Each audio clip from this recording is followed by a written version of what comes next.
What's up, guys? So today we're going to talk about King Kong from LTD Brazil. Now, what's important to note about this table is that LTD Brazil released two versions of it. The first version was in 1974, and it was based off Gottlieb's 1974 Sky Jump. So we know this about companies like LTD Brazil.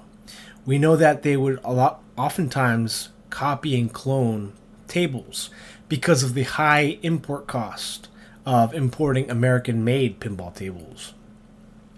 So what they would do is they would basically reverse engineer the table. They'd use their own parts and components and try to, create the same thing basically and just change the theme and the artwork. And for the most part, it worked. I mean, if they hadn't done that, we don't know if pinball would have been as popular in those parts of the world. But in any event, they released another version, this one that you're looking at here, which is probably from 1976 because the playfield layout and design is based off Bally's 1976 Aladdin's castle. So it would make sense that this version here would be from 1976. And this is where things kind of get interesting, right? Because with, smaller manufacturers and lesser known tables, sometimes dates in pinball can get mixed up and, misconstrued. Because if this table was from 1974, that would mean that Bally would have had to copy off this table's design, right? And I don't think that's the case. I don't think companies like Bally, and I don't know this for sure, but I don't know if companies like Bally were getting ideas from companies like LTD Brazil. It's a possibility, but I don't think so. So that's the important thing to note about this particular table, is that the 1974 version is based off Gottlieb's 1974 Sky Jump, and this version here, likely from 1976, is based off Bally's Aladdin's Castle.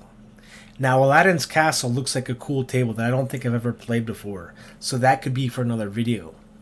But just looking at this playfield and the design, it's, I like the asymmetry of it.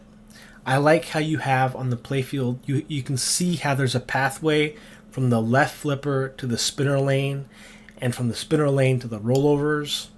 You can see how the artists of the playfield were kind of trying to show where the important mechanics are. So you can see at the bottom rollovers how they have this little burst decal, this decoration, to kind of show you, hey, this is a rollover, you have to hit the rollovers. Hey, you hit the spinner lane, and the ball will travel to the rollovers at the top. And then you can see on the left where it says Caverna do Kong, you can see the bonus, the special. So it tells new players or people who may not read the rules that by hitting that part of the playfield, you're going to increase the bonus. So this is a really neat table overall. The design-wise, it makes me want to play Aladdin's Castle. So let's give it a go here. And you just gotta love the artwork. Just so cool.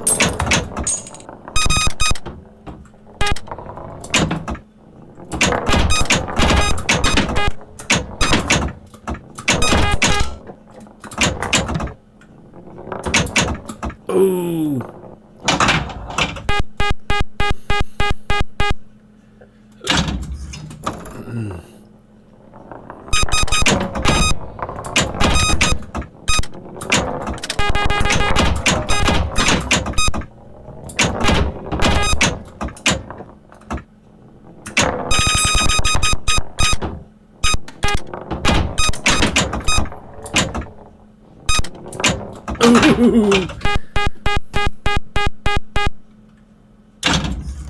This is a 5-ball game as well.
such a satisfying table when you can hit the spinner lane.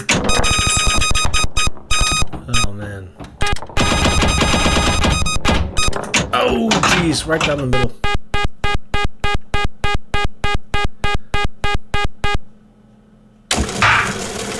$67,000. I'll take it. Well, guys, I hope you learned something. I hope you enjoyed King Kong from LTD Brazil. Until next time, catch you guys later. Take care.